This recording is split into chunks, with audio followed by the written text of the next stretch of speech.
Hello, welcome to episode 7 of my OO9 build. This episode is dedicated entirely to the building of this level crossing. Come see how I built it.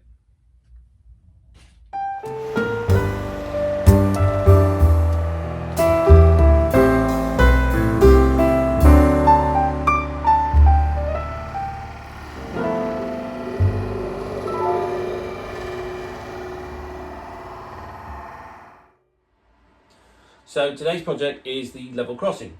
It's going to be a gated crossing. I've salvaged the gates from my previous OO9 project. They've been in the scrap box for many years. I think they're a Wheels product. I've shortened them down so they're not as wide, so that they swing over the track nicely, but still I've got enough room on the road. So the crossing itself, originally I intended to have it further back towards the tunnel mouth, so it covered these N-gauge points, so that you couldn't tell that I'd used N-gauge points. However, I've realised that anything I infill here is going to prevent the swing of the points. So I've pulled the crossing forward and just have to realign the road. And then I've considered there's several options of how to actually build the crossing. So there's different methods. I thought about using matchsticks, but I think this is going to be too tricky and complicated due to the width of the rails. You could use polyfiller, that's a method I've used before. Or alternatively, what I'm going to do is I'm just going to use some of this mount board card and I'm going to score it to look like wood. So first thing I've done to get the shape of the crossing is I've just taken a bit of paper and I've taken a pastel and basically like a brass rubbing, just rubbed over the top of the rail just to get the outline of the rail, so now I've got the right size to cut the card to. So that's what I'm going to move on to next. So I've cut the paper roughly to shape. It's a bit difficult using the pastel rubbing as a guide, but it gives you a rough idea. Paper's slightly large in places, it sort of overlaps into where the wheel flanges are going to pass through, but at the moment that's fine because I'd rather just glue this paper onto the card, cut the card to the same shape and then trim the card down, rather than starting with a paper template that's too small and then having to start all over again. So that's what I'm going to do, just take the paper away, glue it onto the card and cut it out to fit in the crossing. I've cut a bit of paper out, I glued it to the bottom of the card and then cut the shape out. As I say, it was slightly over large just so I could trim it down to fit it in. Now I've done that and it works to a degree, but there's gaps where there shouldn't be gaps. There's a little bit of a gap here and it's quite scruffy and untidy. It doesn't look particularly great. And I thought there's got to be a better way of doing this. So I thought about it. Well, I'm using Pico points, and I know that Pico do templates on their website that you can download and print off. So providing you print it to the correct scale, you'll get a perfect printout with the exact same size as the point for track planning purposes. So rather than trying to sort of, rub and get an estimated size, I'm just going to cut out the gaps in the template and use that to work out how to fill in my level crossing. It's got to look better, right? So I've cut the template out. Bizarrely, it's just a fraction shorter than the actual turnout, but the width of the rails are the same. So I don't know, maybe Pico have redesigned the point. I wouldn't have thought so. Bit of an oddity. But hopefully I can still make it useful. Yeah, the check rails still line up, which is the important part of it really, because that's where I was having the issues. They're not very easy to see on this drawing, on this printout, should I say. But I'll just line it up roughly to where I want the road to be. I'll just get the rails in line and mark out. So the road is going about here and here. So there we are. So now I'll cut these sections out, glue them onto the paper, onto the card, should I say, and hopefully that will give me a much more tidier covering for the level crossing. One of the sections out, you made it just slightly smaller than the printing of the rails, just to give the clearance for the flanges. Slightly close this side still. I might have just trimmed that up a little bit more, but I think that's going to give me a much better result. I'll put the card in now. I was trying to use mount board, but it was just a little bit too high, and I found with the first piece I cut when I tested it with a wagon, it was knocking the coupling up slightly, so I thought, well, that's going to lead to problems.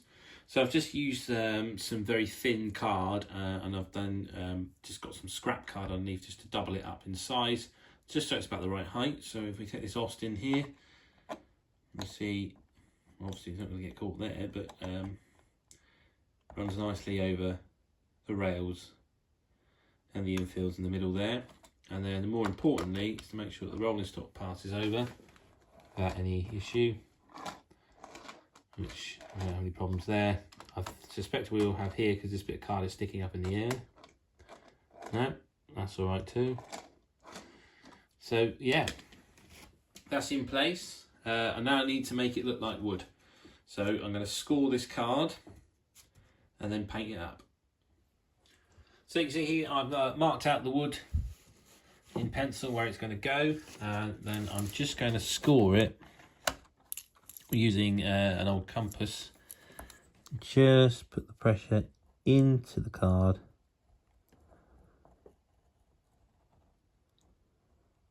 and that'll give you the score line that you need to make the wood. Do that one there, and then come across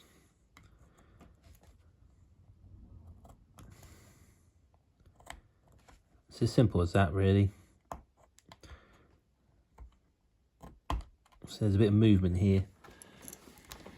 Might be better if I remove the pieces, but that's essentially what I need to do. These ones in the middle can be a bit tricky. I think I'll take them out. I'm just going to score them in, and then where the bits of wood are, just going to make a couple of nail holes in the end.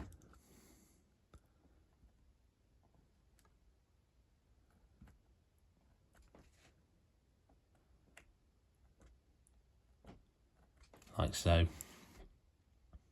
just to add to the effect. There we are, that was pinged out. So yeah, I've scored that up. I'm going to paint it up now. One thing I realised I need to do before I started painting, well, actually two things. Put the final piece of point rodding down. So this, the reason I left it was because I needed to make sure that I could fit it underneath the level crossing. So that's now glued in place, goes all the way to this point here. And then I need to obviously do the ramps for the level crossing. So I've cut them out. And again, it's the same method of drawing out the lines for the planking and then scoring it into the card. And I've just made little holes to represent the nails. The sides, I've just cut a small triangle of card and then just glued them on there just to build up the ramp. This one's sitting up in the air, it's got a bit of a curve on it at the moment. So that's all pretty much ready for painting now. So I'm going to move on to that and then install it onto the crossing. Paint, I've got me favourites. I really need to buy some new ones because they're starting to get a bit worn out now. I've had these for years. But it's the warm wood base colour, and then warm wood shade 1, 2 and dark woods. It's the Life Colours weathered wood range. I think they're essential for anyone's model paraphernalia. They really are superb paints, especially for wood. So I'll start with the base coat. As you see, I've laid the crossing out as it will be once it's on the layout. Just got a bit of masking tape upside down and just tacked it down just to hold it all in place. So therefore there isn't sort of an odd shade where it's a bit different because I've done each part separately. So as I say, just apply the base colour on first. Got to work fairly quick with this because it's in card. But as you can see, where I've scored into the card to make the wood, it's now starting to stand out, particularly as the pencil line gives it a bit of shadow as well. If I just do this one first, a bit of that, and then just don't wait for it to dry. I just immediately just go into the various shades, just pick out colours, blending it all together, like so.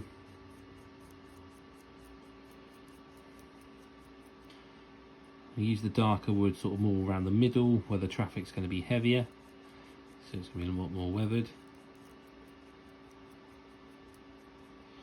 Just pick it a bit more there. Let's get those nail holes still showing white. Just make sure I get the sides.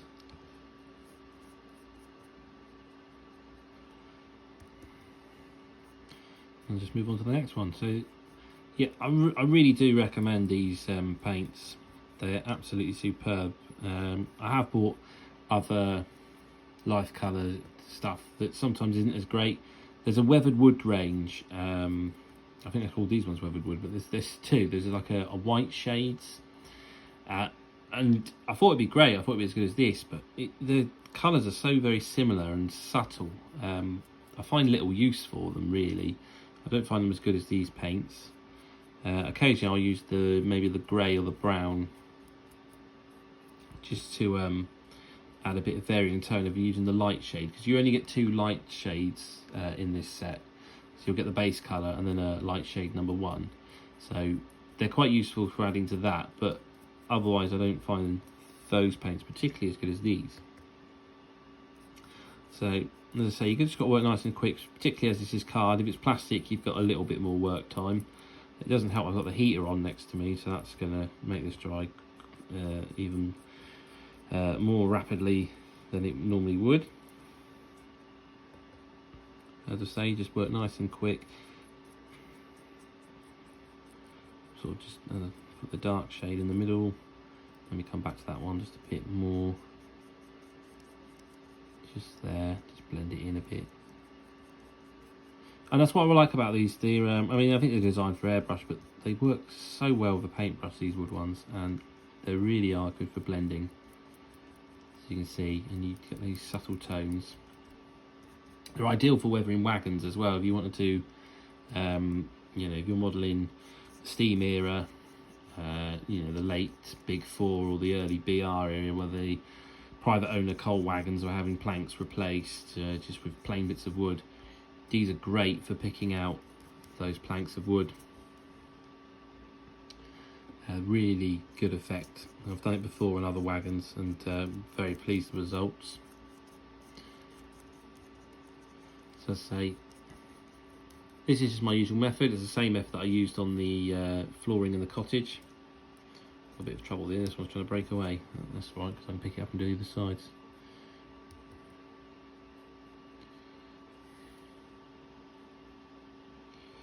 I'm trying to stick that one back down before it escapes.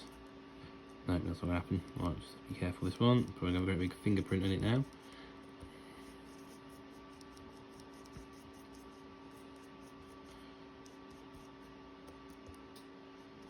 As I say, I'll just blend it in. I would use the base colour there, it's a bit obvious. Go over the top with that one. And then a bit dark, just in the middle again.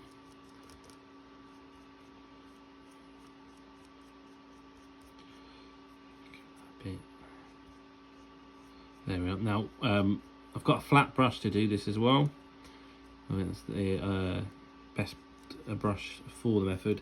And you also, bear in mind, you want to go with the grain of the wood. So as all the planks are going this way, I'm running the brush in the same direction as the runs of wood. And the brush marks, they sort of leave that grainy effect.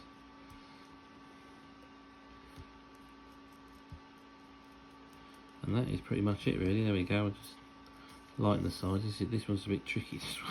Didn't get enough tape, never mind. There we are.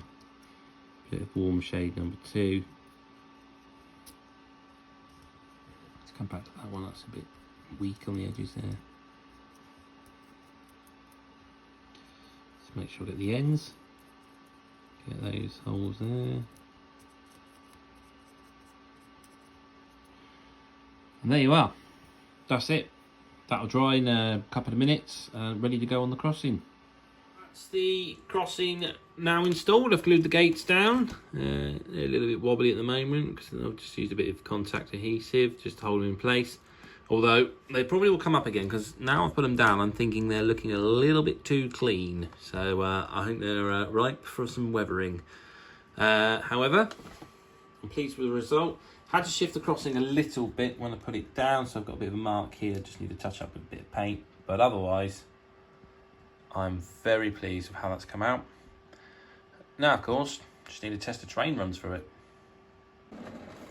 So I've got my poorest runner coming round to test the level crossing. If that doesn't work, then the others won't.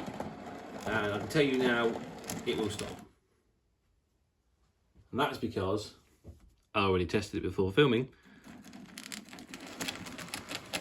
And as I went to move it, I realised that this centrepiece here, I've made too large.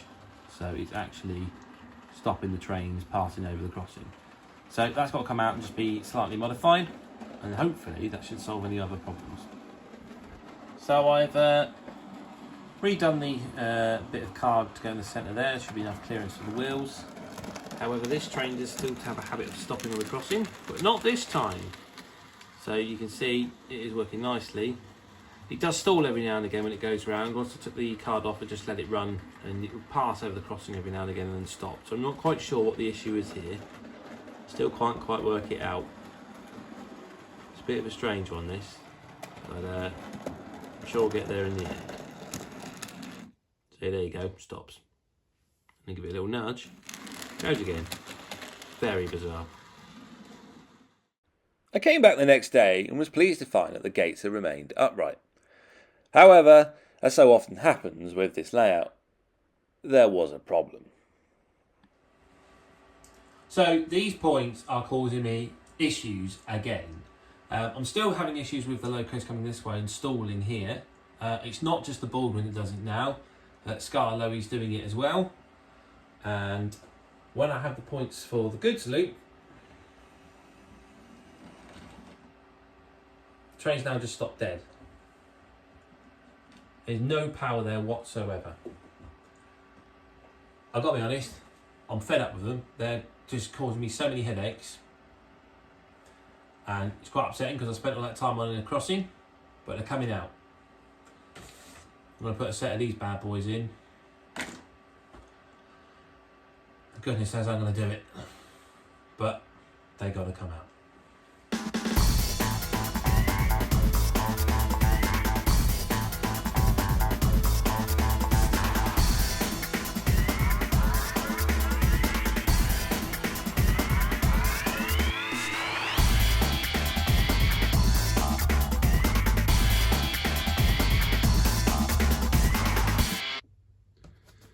There we go, I've hacked away at the layout and I've ripped these points out, never to be used again. I hate them.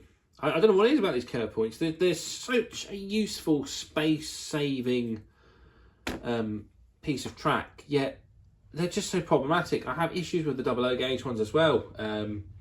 If any of you ever watched the trouble with building Burford Road video, you'd see that I was having issues with them. The class 50s kept derailing on that, and I had to put a bit of plastic card in just to keep them on the rails, but even that didn't rectify the problem.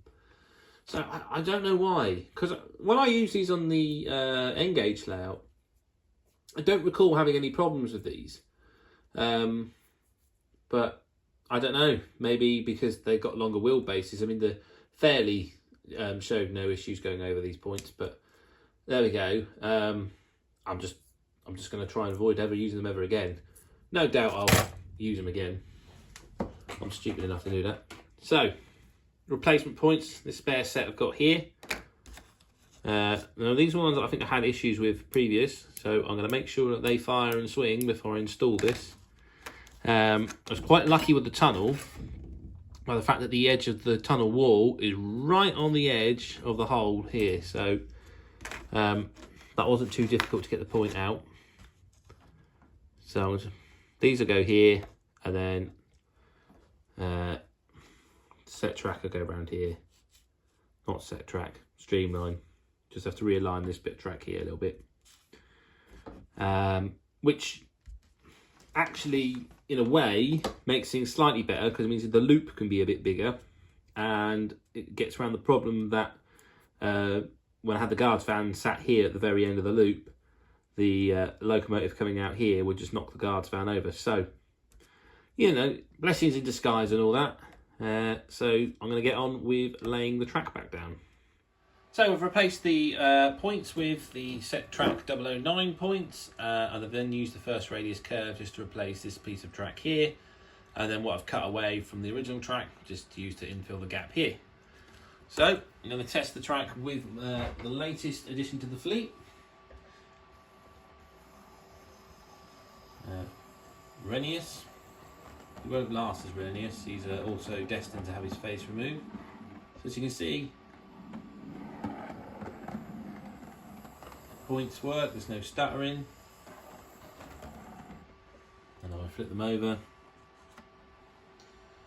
it will embarrass me now and probably stall. No, there we go. So that now works nicely.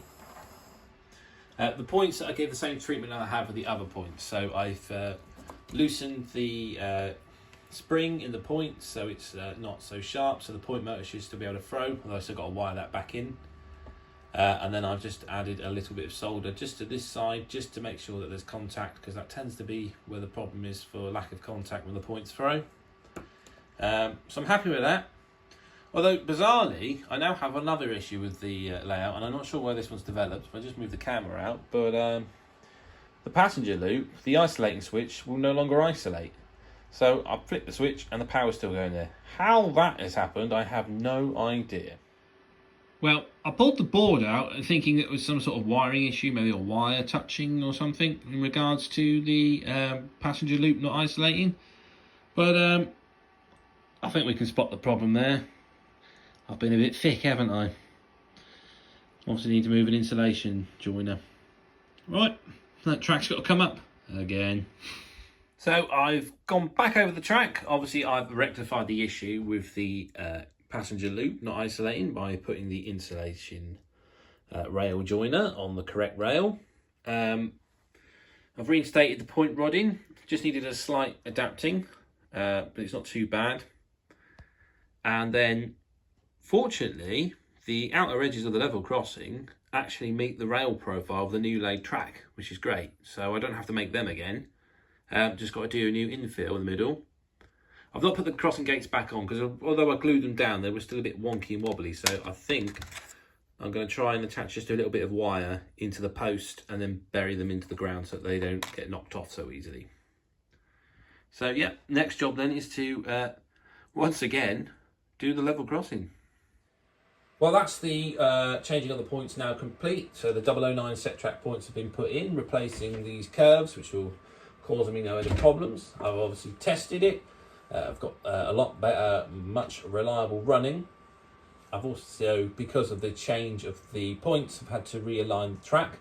So I've just taken a first radius set track curve here, just for the goods loop. And then the track that I cut away, I just then used a spare bit here just to join up between the original pass loop and the points. The crossing, as I showed earlier, the outsides fit nicely to the outside rail, but the road bed over the middle I've had to make again. That's the same method as I previously showed you with the card, scored and weathered. Crossing gates now have a bit of brass rodding, as you can see here, just in the post, as I found that gluing it down was resulting in sort of a bit of droopage, I suppose, on the gates. So they're now nicely secured into the layout. My only sort of complaint about what I've done with the crossing is the red circles. Now I've tried to use the chipping fluid to give it a peeled paint effect on the red circle, sort of sun faded. And when I put some wash over it, I think there's been a bit of a reaction because the wash is sort of oil based, I suppose, and sort of got this white tinge off the bottom. I think it's sort of reacted with the underlying paint, so I might have to go over them again. Point rodding's been replaced back in to suit the current layout of the track, and I've also weathered it. And now I looked at photos of point rodding to get an idea of how best to weather, and noticed in photos that any moving parts seem to be absolutely caked in oil. So I've taken Tamiya's rubber matte black, painted it on, and then gone over with gunmetal on the top just to give it a bit of a shine for the oil. The roddings then I've just gone over with some grey and then dry brushed rust colours where the moving parts don't touch the rods, and they're just sort of rusted in the middle. I think the effect looks quite good. Well, that's the level crossing in. I think this is the first time an entire episode has been dedicated to one subject, and I hope you found it useful if you're planning to do your own level crossing. Take away some of the sort of lessons I've learned with building mine. Next time I hope to expand a little bit more than just one subject, and I'll be doing a few things like this. Next time, I build a station building and show you how I get the worn paint effect by using AK Interactive chipping fluid. So as ever, as I always finish off these episodes, I'd like to thank you for watching, especially if you've got all the way to the end here.